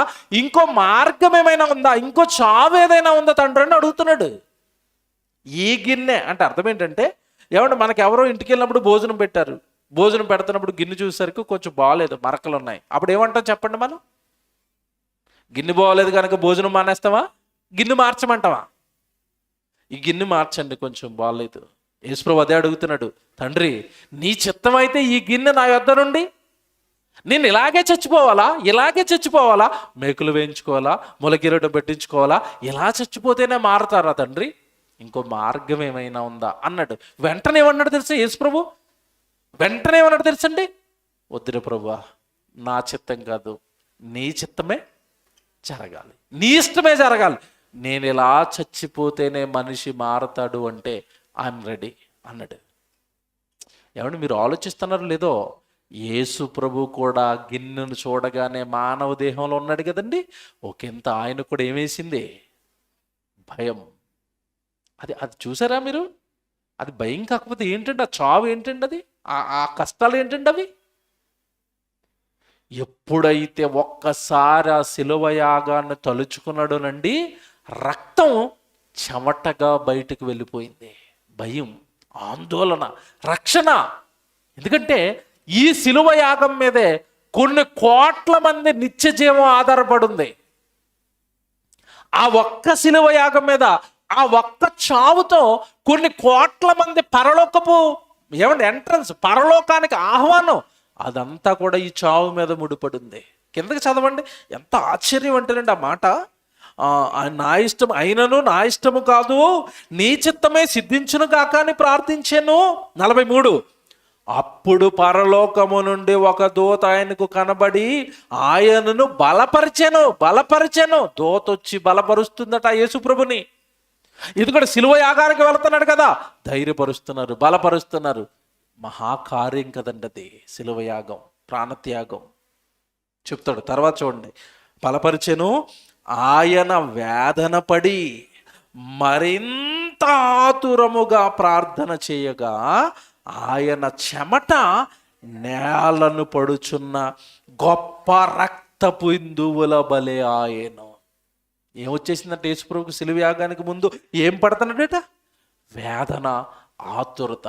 వేదన, ఆతురత. ఎలా అనుభవించాలి ఈ శిలువ యాగాన్ని? ఎలా అనుభవించాలి ఈ కష్టాన్ని? ఒకవేళ నేను ఏదైనా తప్పు చేస్తే, ఒకవేళ నేను అనుకున్న దేవుడు రాయించినట్టుగా ఈ మరణం జరగలేదంటే సమస్త మానవాళికి ఏం మిస్ అయిపోతుంది చెప్పండి? ఏం మిస్ అయిపోద్ది? స్వర్గం, పరలోకం మిస్ అయిపోతుంది. కనుక యేసుప్రభుకి ఏమొచ్చేస్తుంది? ఆతురత, టెన్షన్. నా మరణం అనేక మందికి రక్షణ, నా చావు అనేక మంది మార్పుకు నాంది. కొన్ని కోట్ల మంది ఈరోజు క్రైస్తవులండి. ప్రపంచ జనాభాలో సగానికి పైగా ఎవరున్నారు చెప్పండి ఈరోజు? క్రైస్తవులే. సుమారు 400 కోట్ల మంది క్రైస్తవులు. ప్రపంచ జనాభా 800 కోట్లయితే 400 కోట్ల మంది ఎవరు ఈరోజు? క్రైస్తవులు. భారతదేశంలో క్రైస్తవులు మైనారిటీ అవ్వచ్చు, ప్రపంచ దేశాల్లో మెజారిటీ ఎవరు చెప్పండి? మెజారిటీ దేశాలన్నీ ఎవరిని నమ్ముకున్నా చెప్పండి? యేసుక్రీస్తుల వారిని. ఎంతమంది రక్షణ నా భుజాలపైన ఉంది. ఆతురత, ఆ టెన్షన్ కట చెమట ఎలా పడుతుందట భూమి మీద? రక్తము చెమట బిందువుల్లా మారిపోయి కింద పడిపోయిందట. అంటే రక్తం సిలువలో కార్చాడా? సిలువ యాగానికి ముందే రక్తం కారిపోవటం ప్రారంభమైందా? గెత్సెమనే తోట దగ్గర ప్రార్థన చేస్తున్నప్పుడే ఏం ప్రారంభమైంది? రక్తం చెమట రూపంలో పడిపోతుంది. ఆతురత, ఆందోళన, టెన్షన్ అండి. ఆపరేషన్ చేసేటప్పుడు డాక్టర్ ఎలా ఉంటాడు తెలుసా? చాలామంది పేషెంట్లు భయపడతారేమోనని వాళ్ళు పైకి చెప్పరు కానండి, హార్ట్ ఆపరేషన్ చేసే డాక్టర్కి ఎలాగుంటుంది తెలుసా? పొరపాటున కత్తి పెట్టి కొంచెం ఎక్కువ కోసాడు అనుకోండి హార్ట్ని, వాడేమైపోతాడు? చచ్చిపోతాడు. ఈ హార్ట్ ఆపరేషన్ చేసే డాక్టర్లు అండి చాలా టెన్షన్ పడిపోతారు. మీకు తెలుసో లేదో, వాడు ఆపరేషన్ థియేటర్కి వెళ్ళేటప్పుడు 10 సార్లు దండం పెట్టుకుని వెళ్తాడు దేవుడికి. ఎందుకు? వీడు అటు ఇటు చేశారంటే పేషెంట్ ఏమైపోతాడు? చచ్చిపోతాడు. ఇప్పుడు నా ఆపరేషన్ మీద వాడి జీవితం ముడిపడింది. ఇప్పుడు యేసుక్రీస్తుల వారి ఏమంటే ఆ మరణం మీద ఒకటి జీవితం కాదు, ఎంతమంది జీవితం ఆధారపడి ఉంది? కొన్ని కోట్ల మంది స్వర్గ ప్రవేశం, కొన్ని కోట్ల మంది పాప క్షమాపణ, కొన్ని కోట్ల మంది రక్షణ, కొన్ని కోట్ల మంది జీవితాలు ముడిపడి ఉన్నాయి ఈ శిలువ మరణంతో. అందుకు ఆ మరణాన్ని తలుచుకోగానే యేసుప్రభుకి ఏమొస్తుంది? ఆతృత పడట. ఆ పదాలు చూడండి. మహానుభావుడు భూమి మీద బ్రతికున్నంతకాలం ఎంత ధైర్యంగా ఉన్నాడండి. చివరి దినాల్లో ఆయన పరిస్థితి చూడండి. 44 వచనం, ఆయన వేదన పడి మరింత ఆతురముగా ప్రార్థన చేయగా ఆయన చెమట నేల పడుచున్న గొప్ప రక్తపు బిందువుల వలె ఆయను. చూసారండి ఎంత కష్టపడ్డాడు యేసుప్రభు. ఇవన్నీ మీకు ఎందుకు చెప్తున్నాను అంటే, సిలువయాగము అనగానే ఎందుకు ఆయన సిలువలో అంత కష్టపడ్డాడు ఎవరికి తెలీదు. రక్షించాలి, ఉగ్రత నుండి తప్పించాలి. రోమపత్రిక 5వ అధ్యాయం ముగించుకుందాం, త్వరగా రాసుకోండి ఇవన్నీ. రోమీలకు రాసిన పత్రిక. ఎందుకండి ప్రభు సిలువయాగం అంటే? పౌలు గారు ఎంత బాగా చెప్పారు చూడండి. రోమపత్రిక 5వ అధ్యాయం, రోమపత్రిక 5వ అధ్యాయం 6 నుంచి చూద్దామా? 6 నుంచి. రోమపత్రిక 5వ అధ్యాయం 6వ వచనం, ఎలయనగా మనం ఇంకను బలహీనులమై ఉండగా క్రీస్తు యుక్త కాలమున భక్తిహీనుల కొరకు చనిపోయాను. ఎప్పుడు చచ్చిపోయాడట? యుక్త కాలం, నిండు యవ్వనంలో. ఎవరి కోసం చచ్చిపోయాడట? భక్తిహీనుల కోసం, పాపం చేసిన వాళ్ళ కోసం. ఏ పాపము ఎరుగని ఒక మంచి వ్యక్తి చచ్చిపోయాడండి. ఎవరండి ఈరోజు ప్రాణత్యాగం చేస్తారు? ఎవరండి ప్రాణాలు ఇవ్వడానికి ముందుకు వస్తారు ఈరోజు? ఆస్తుల దగ్గర అన్నదమ్ములు కొట్టుకు చచ్చిపోతున్న రోజులు ఇవి. ఆస్తి కోసం తల్లిని తండ్రిని చంపుతున్న రోజులు ఇవి. అలాంటిది మనుషులు పాపాత్ములను తెలిసి భక్తిహీనుల కోసం తన ప్రాణాన్ని ఇచ్చేశాడు అంటే ఎంత గొప్పవాడండి యేసుప్రభు. ఎంత మంచోడండి, ఎంత ప్రేమించాడండి నిన్ను నన్ను. ప్రాణాన్ని సహితము లెక్క చెయ్యని ప్రేమది. అది దేవుడు ప్రేమ అంటే. తర్వాత ఎంత బాగా చెప్తాడంటే, యుక్త కాలమున భక్తిహీనుల కొరకు చనిపోయెను, నీతిమంతుని కొరకు సహితము ఒకడు చనిపోవుట అరుదు, మంచివాని కొరకు ఎవడైనను ఒకవేళ చనిపోవ తెగింపవచ్చును. అయితే దేవుడు మన ఎడల తన ప్రేమను వెల్లడిపరుచుచున్నాడు. ఎట్లనగా మనమింకను పాపులమై ఉండగానే క్రీస్తు మన కొరకు చనిపోయెను. మనం ఎలాగొన్నప్పుడు చచ్చిపోయాడట? మనం పాపులుగా ఉండగానే మన కోసం చచ్చిపోయాడటండి. ఎంత మంచోడండి, ఎంత మంచోడండి. ఏమండి మీకు మాట్లాడినా, మనిషి మంచివాడిని ప్రేమిస్తాడా చెడ్డవాడిని ప్రేమిస్తాడా? మీరు చెప్పండి. మీకున్న ఫ్రెండ్స్ అందరూ మంచోళ్ళు ఉంటారా చెడ్డోళ్ళు ఉంటారా? నా ఫ్రెండ్స్ అందరూ తాగుబోతులు వ్యభిచారులు అన్నవాళ్ళు చేయొద్దండి. అలాంటి వాళ్ళ దగ్గరికైనా మనం వెళ్తామండి. వెళ్ళం కదండి. మనం మంచి వాళ్ళని ప్రేమిస్తాం, మంచి వాళ్ళతో మాట్లాడతాం, మంచి వాళ్ళతో స్నేహం చేస్తాం. మీరు అప్పు ఇవ్వాలనుకోండి, ఎవరికి అప్పిస్తారు? మంచోళ్ళుగా చెడ్డోళ్ళుగా? చూసారా, మనం అంతా ఆడు మంచోడు అని అనుకుంటేనే స్నేహం, మంచోడు అనుకుంటేనే వాడితో ఏదైనా లావాదేవీలు జరిగిస్తాం. కానీ యేసుప్రభుట మనం ఇంకను పాపులమై ఉండగానే మన కొరకు ఆయన సిలువలో ఏమి యేసుప్రభు అండి, ఎంత మంచోడండి, ఎంత గొప్పవాడండి, ఎంత ప్రేమమయుడండి. కిందకెళ్ళేసరికి అంటాడు, మనం ఇంకనూ పాపులుగా ఉండగానే ఆయన చనిపోయాడు. 9వ వచనం కాబట్టి ఆయన రక్తము, ఇది అండర్లైన్ చేయండి, కాబట్టి ఆయన రక్తము ఇప్పుడు నీతిమంతులుగా తీర్చబడి, ఆయన రక్తము వలన ఇప్పుడు నీతిమంతులుగా తీర్చబడి మరింత నిశ్చయముగా ఆయన ద్వారా ఉగ్రత నుండి రక్షింపబడుదుము. ఆయన రక్తం మనకి ఏం తప్పించిందట? ఉగ్రత. ఏ ఉగ్రత? పాపము చేస్తే పాపము చేసిన వాడిని పాతాళమనే లోకం పట్టుకుంటుంది, భయంకరమైన శిక్షలోనికి వెళ్ళిపోతాడు. ఆ దేవుని ఉగ్రత నుండి, ఆ పాతాళ గుండం నుండి మనం తప్పించింది ఏంటంట? యేసుక్రీస్తుల వారి రక్తం. రక్తం.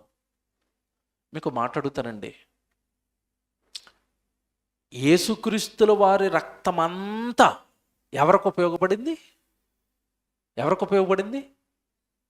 మన పాపాలను తీయడానికి ఉపయోగపడింది, దేవుడిచ్చిన పని కొరకు ఉపయోగపడింది. మన రక్తం ఎవరికి ఉపయోగపడుతుంది ఈరోజు? మన రక్తం ఎవరికి ఉపయోగపడుతుందండి? మనకే. మీ రక్తంలో ఒక చిన్న రక్తపు బొట్టైనా దేవుడికి ఉపయోగపడిందా? ఉపయోగపడిందా? ఏమంటే ఈరోజు మనం కూడా రక్తం ఇవ్వాలి, మనలో కూడా ప్రాణం ఇవ్వాలి. తెలుసు కదా మీకు, 1 యోహాను 3:16, ఆయన రక్తం ఇచ్చాడు, ఆయన ప్రాణం ఇచ్చాడు, ప్రాణం ఇచ్చి నన్ను కాపాడాడు. మరి నీకేం చెప్పాడు? ఒకసారి యోహాను గారు రాసిన 1వ పత్రిక 3వ అధ్యాయం 16వ వచనం చదవండి. మనకేమీ లేదా ప్రాణం పెట్టే పని, రక్తం ఇచ్చే పని మనకేమీ లేదా? యోహాను గారు రాసిన 1వ పత్రిక 3వ అధ్యాయం 16వ వచనం చదవండి. 16వ వచనం, యోహాను గారు రాసిన 1వ పత్రిక 3వ అధ్యాయం 16వ వచనం. ఆయన మన నిమిత్తము తన ప్రాణమును పెట్టెను. ప్రాణాన్ని పెట్టాడు, పెట్టుబడిగా ప్రాణం పెట్టాడు. ఎవరి కోసమట? మన నిమిత్తం. ఎంత బాగా రాస్తున్నాడు చూసారా? ఆయన మన నిమిత్తము తన ప్రాణమును పెట్టెను కనుక దీని వలన ప్రేమ ఎట్టిదని మనం తెలుసుకొనిచున్నాము. తర్వాత మాట అది అండర్లైన్ చేసుకోండి, రౌండ్ చేసుకోండి మీ బైబిల్లో. మనము కూడా సహోదరుల నిమిత్తము ప్రాణము పెట్టబద్దులమై, అంటే మనం కూడా ఏం పెట్టాలి ఇప్పుడు? ఆయన మన కోసం ప్రాణం పెట్టాడు, మనల్ని ఏం చేయమంటున్నాడు? ప్రాణము పెట్టండి అన్నాడు. నేను మాట్లాడుతాను మిమ్మల్ని, ప్రాణం పెట్టమంటున్నాడు అంటే ఆయనలా సిలువ వేయించుకోమన్నాడా? మనల్ని సిలువ వేయించుకోమంటున్నాడా? కాదండి. ప్రాణం అంటే ఏంటో తెలుసా? బైబిల్ ప్రకారం రక్తమే ప్రాణం. యేసుప్రభు ఎందుకు చచ్చిపోయాడు? రక్తం అంతా అయిపోయింది, చివరికి ప్రాణం కూడా పోయింది. రక్తమే ప్రాణం.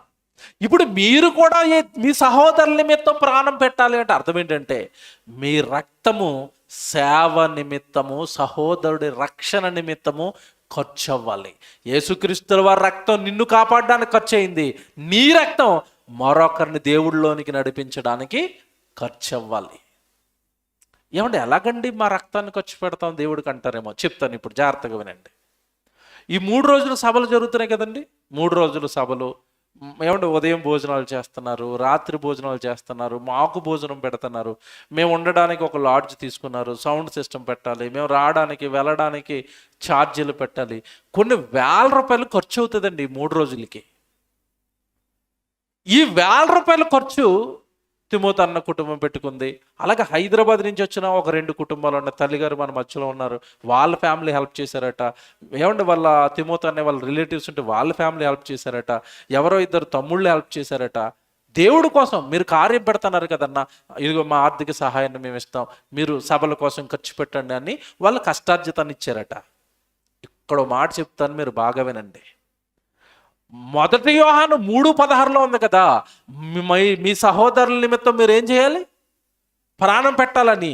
ఈ సభకి ఎంతమంది అయితే డబ్బులు ఇచ్చారో వాళ్ళందరూ ప్రాణం పెట్టారు. ఎలాగో తెలుసా చెప్తాను.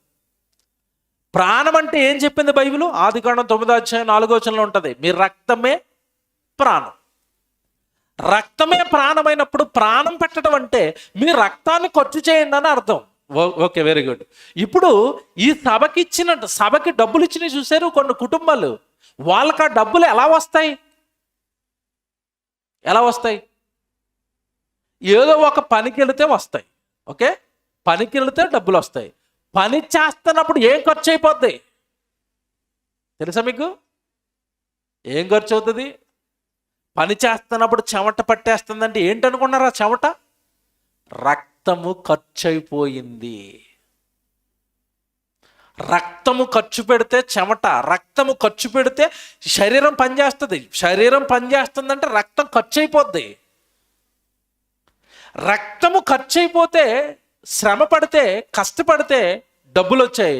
ఆ రక్తము ఖర్చు పెట్టిన డబ్బులు పెట్టుకొచ్చి ఇప్పుడు దేనికి ఖర్చు పెట్టారు? దేవుడు సభలకు ఖర్చు పెట్టారు. ఇప్పుడు వాళ్ళ ప్రాణం పెట్టారా లేదా? మన కోసం పెట్టారు. ఇప్పుడు ఈ రక్షణ పొందుకొని ఈ సత్యాన్ని విన్న మీరేం చేయాలి? మా గ్రామంలో నా రక్తాన్ని ఖర్చు పెడతానండి, నా ప్రాణాన్ని పెడతానండి, మా గ్రామానికి చెప్పిస్తానండి, మా చర్చిలో చెప్పిస్తానండి. ఈ నిజాలన్నీ నా సోదరులకు తెలియాలండి. వాళ్ళ ఆత్మలు కూడా ఈ నిజాన్ని ఎరగాలండి. వాళ్ళకి ఈ వాక్యాలు తెలియాలండి. వాళ్ళు మరింత బలపడతారండి, దేవుళ్ళో పరలోకం వెళతారండి, స్వర్గం వెళ్ళిపోతారండి. నేను ఉపయోగపడాలి దేవుడికి. నా రక్తము ఖర్చు అవ్వాలి, నా చెమట ఖర్చు అవ్వాలి, నా ప్రాణము ఖర్చు అవ్వాలి, నా దేహము ఖర్చు అవ్వాలి, నా కష్టార్జితం కూడా నేను దేవుడి కోసం పెడతాను అనాలి. అలా తొలి శతాబ్దంలో అపోస్తులు అనుకున్నారు కనుక మనకు రక్షణ వచ్చింది. అలా తొలి శతాబ్దంలో ఉన్న సంఘాలు అనుకున్నాయి కనుక మనకు రక్షణ వచ్చింది. మనం అనుకుని మనం చేయలేదనుకోండి, తర్వాత తరానికి రక్షణ రాదు.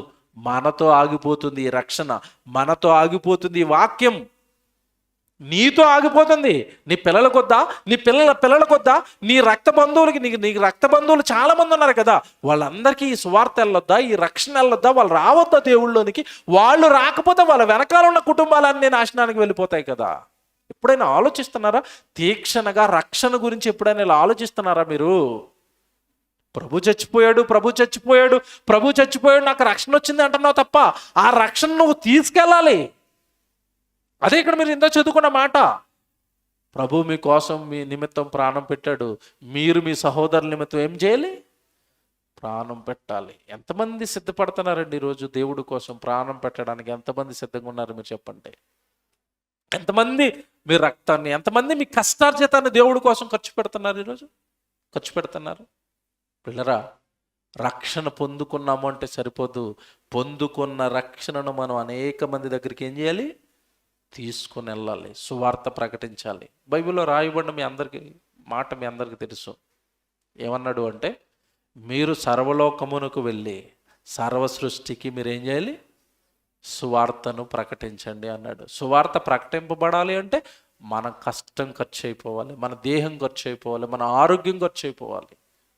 మనం ఎన్నో త్యాగాలు చేయాలి దేవుడి కోసం. ఏమి చేయను అంటే మీరు పరలోకాన్ని మాత్రం పోగొట్టుకుంటారు. రక్షణ పొందుకున్న నువ్వు, ఆయన అన్ని కష్టాలు పడితే నీకు రక్షణ వచ్చింది కదా, మరి రక్షణ పట్టుకెళ్ళవా? ఏమంటే మీరు లోకంలో ఏదైనా ఒక గొప్ప విజయం సాధించిన వ్యక్తినండి సమాజం తరతరాలు గుర్తుపెట్టుకుని పొగుడుతూ ఉంటుంది. గాంధీ గారికి వర్ధంతి చేస్తారు, మన దేశంలో జయంతి చేస్తారు. దేనికోసం? ఆ మహానుభావుడు దేశం కోసం ఏమిచ్చాడు? ప్రాణం పెట్టాడు. దేశం కోసం ప్రాణం ఇచ్చినప్పుడు, గాంధీ గారిని దేశం అంతా గౌరవించుకుంటున్నప్పుడు, సమస్త మానవాళి పాప క్షమాపణ కోసం యేసుక్రీస్తు వారు ఏమిచ్చారు? ప్రాణం ఇచ్చారు. మరి ఆ వార్తను తీసుకుని వెళ్ళాలి కదా, ఈ సత్యాలు చెప్పాలి కదా అనేక మందికి, ఈ నిజాన్ని పట్టుకుని వెళ్ళాలి కదా. ఏమంటే యేసుప్రభు చచ్చిపోయింది కొంతమంది కోసం కాదు, అందరి కోసం చచ్చిపోయాడు. మార్కు సువార్త, మంచి మాట చూపిస్తాను చూడండి మీకు. మార్కు సువార్త తీయండి అందరూ. 10వ అధ్యాయం 45వ వచనం చూడండి.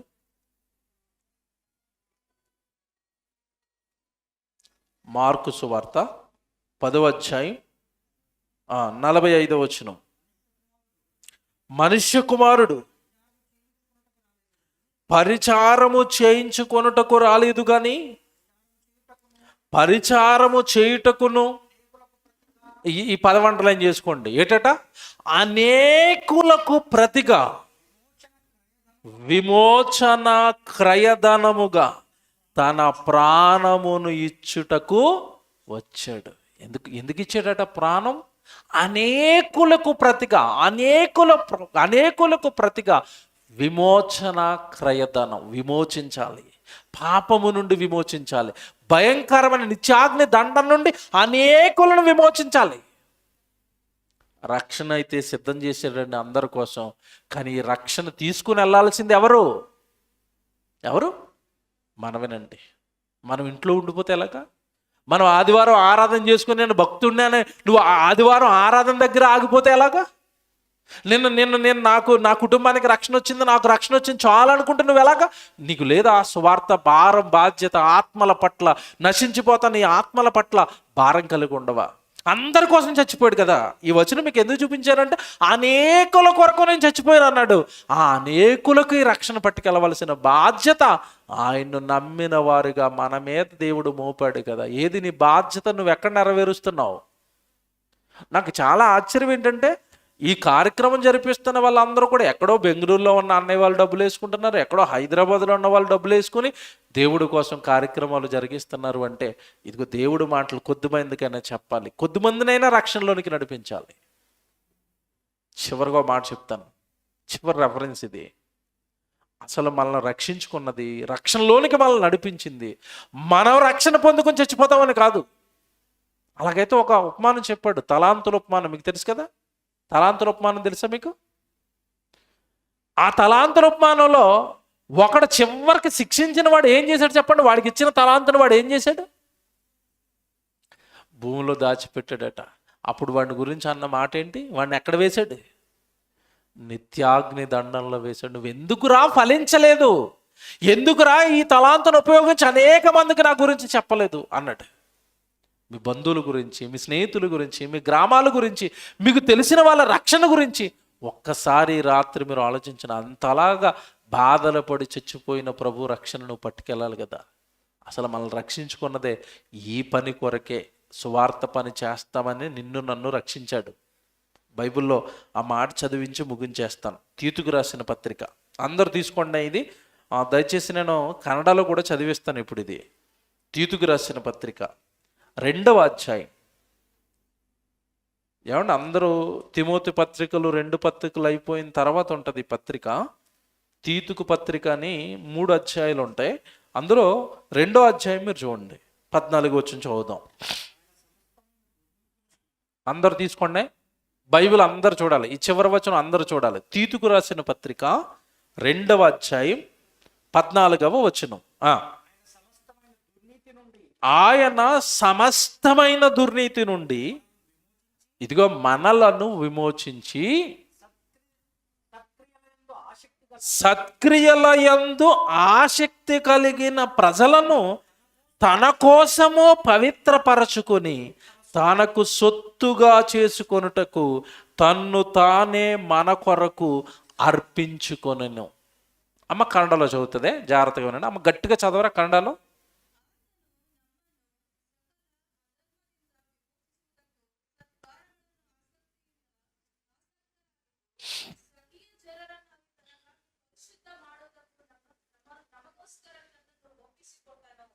బాగా వినండి. అసలు మనల్ని పవిత్రులుగా చేసింది, మనల్ని సమస్తమైన దుర్నీతి అపవాది బంధకాలలో నుండి మనల్ని విడిపించింది. దేనికోసమట? ఆయన సమస్తమైన దుర్నీతి నుండి మనలను విమోచించి సత్క్రియలయందు ఆసక్తి కలిగిన ప్రజలను తన కోసము పవిత్రపరచుకున్నాడు. నిన్ను నన్ను పవిత్రపరిచింది దేనికోసమట?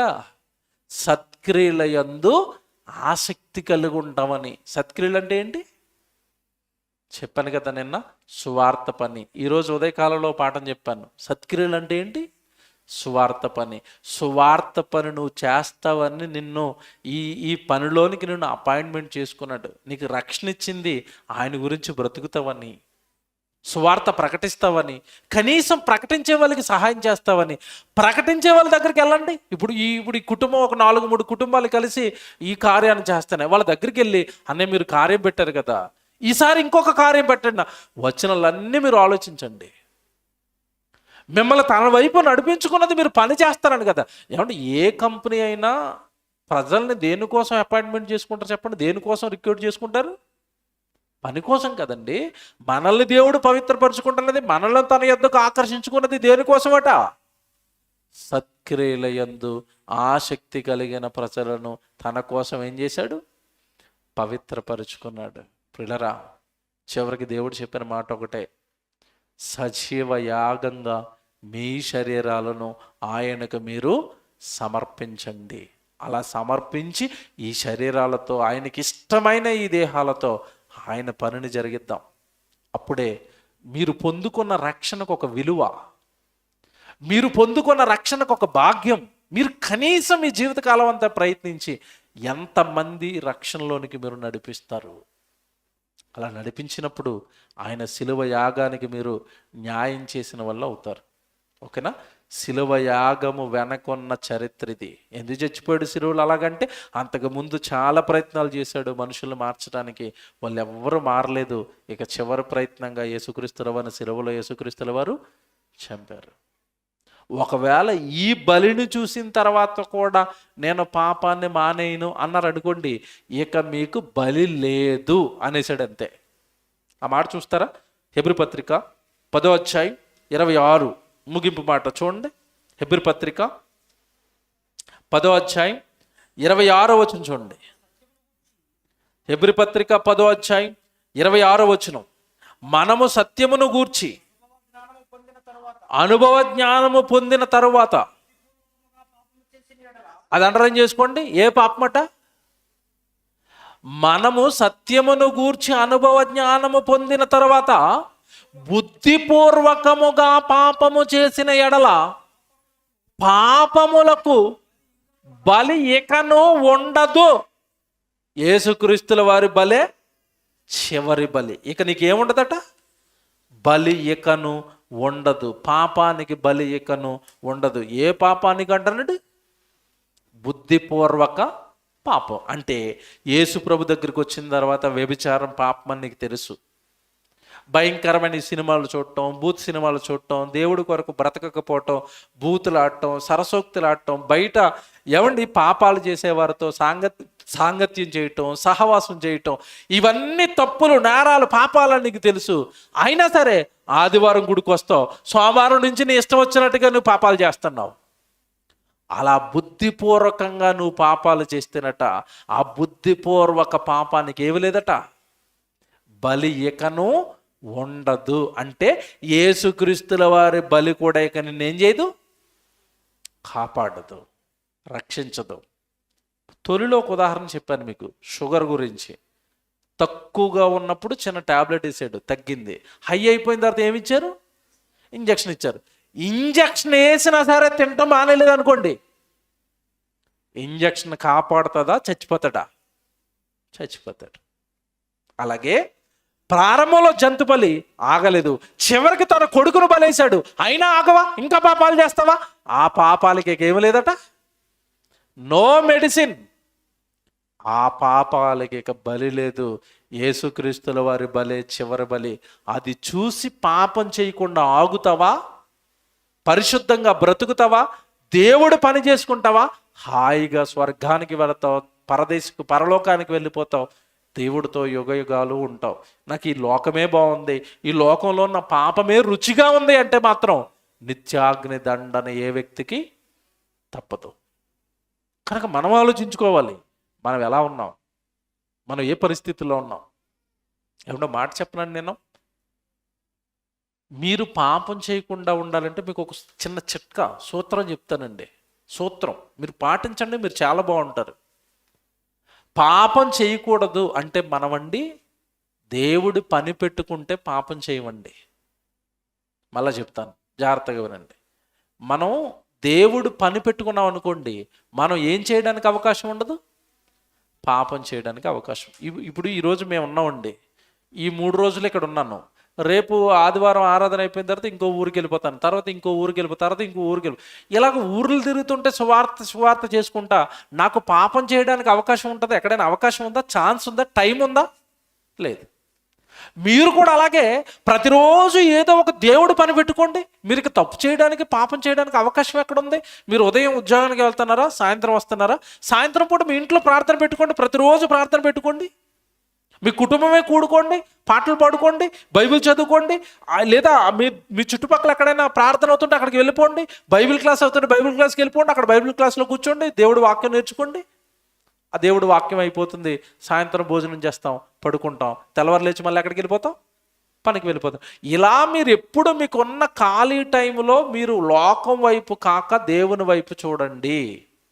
బైబిల్ చదువుకుంటూ ఉండండి, ప్రార్థనలు చేసుకుంటూ ఉండండి, సువార్త చేయడానికి వెళ్ళండి, సువార్త పని ఏదైనా జరుగుతుంటే అక్కడికి వెళ్ళి సహాయం చేయండి.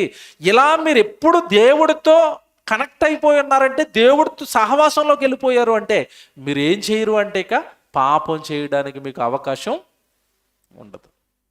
పాపం చేయకూడదంటే ఒకటే, ప్రభు పనిలో ఉన్నవాడికి ఏం చేయడానికి ఉండదు? పాపం చేయడానికి అవకాశం ఉండదు. కనుక ప్రభు పనిలో ఉండండి, శిలువ యాగాన్ని అనేక మందికి తీసుకుని వెళ్ళండి. ఇలాంటి సభలు జరిపించండి, ఈ రక్షణ సువార్తను అనేక మందికి మీరు వినిపించండి.